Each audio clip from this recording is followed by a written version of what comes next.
1 கொரிந்தியர் 10:13 உங்கள் திராணிக்கு மேலாக நீங்கள் சோதிக்கப்படுவதற்கு அவர் இடம் கொடாமல் சோதனையை தாங்கத்தக்கதாக சோதனையோடு கூட அதற்கு தப்பிக்கொள்ளும்படியான போக்கையும் உண்டாக்குவார். விளக்கம்: நம் அனைவருக்கும் சோதனைகள் வரலாம். ஆனால் அவைகள் மனிதருக்கு நேரிடக்கூடியவையே, நம்மால் தாங்க முடியாத அளவிற்கு வராது.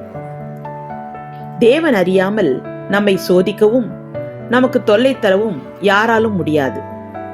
தேவன் நம்மை அச்சோதனைகளை தாங்கிக் கொள்ளும் தகுதியுடையவராக கருதியதால் அவருக்கு நன்றி செலுத்துவோம். மேலும் சோதனைகளை அனுமதித்தவர் அவற்றிலிருந்து தப்பிக்கொள்வதற்கான வழியையும் உண்டாக்குவார். ஆமேன். 1 Corinthians chapter 10 verse 13. He will not let you be tempted beyond what you can bear, but when you are tempted, He will also provide a way out so that you can endure it. Amen.